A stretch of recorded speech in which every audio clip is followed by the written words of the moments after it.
అధికార కాంగ్రెస్ పార్టీకి బీఆర్ఎస్ పార్టీకి కొమ్ము కాస్తున్న విధానం నిజంగా చాలా దుర్మార్గము, సిగ్గుచేటు. తెలంగాణ రాష్ట్రంలో అధికారం ప్రతిపక్షం కలిసి పనిచేస్తున్నాయి. పర్మిషన్లు కూడా వాళ్ళిద్దరికీ వస్తాయి. భారతీయ జనతా పార్టీకి పర్మిషన్లు ఇవ్వరు. తిట్టుకుని వాళ్ళే తిట్టుకుంటారు. నువ్వు నన్ను తిట్టు, నేను నిన్ను తిడతా. మధ్యలో బీజేపీ మాత్రం బీజేపీ వస్తే మళ్ళీ మనం తట్టుకోలేము. పర్మిషను మేము అప్లై చేస్తే ఇస్తారా ఇయ్యరా చెప్పరు. ఒకవేళ ఇస్తే మళ్ళీ క్యాన్సిల్ చేస్తారు. ఇస్తే క్యాన్సిల్ చేస్తారు, ప్లేస్ మార్స్తారు, మళ్ళీ పర్మిషన్ ఇస్తారు, మళ్ళీ ప్లేస్ మార్స్తారు, లాస్ట్ పర్మిషన్ క్యాన్సిల్ చేస్తారు.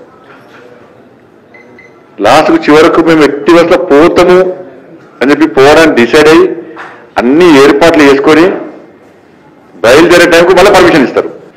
ఈ రోజు కూడా మేము 4th నాడు పర్మిషన్ అప్లై చేసినాం. ఈ రోజు పర్మిషన్ క్యాన్సల్, పర్మిషన్ ఇవ్వమని చెప్పంటున్నారు. ఎందుకంటే ఆల్రెడీ బీఆర్ఎస్ పార్టీకి పర్మిషన్ ఇష్టమంటున్నారు. అక్కడ అన్ని ఏర్పాట్లు చేసుకుంటున్నాం.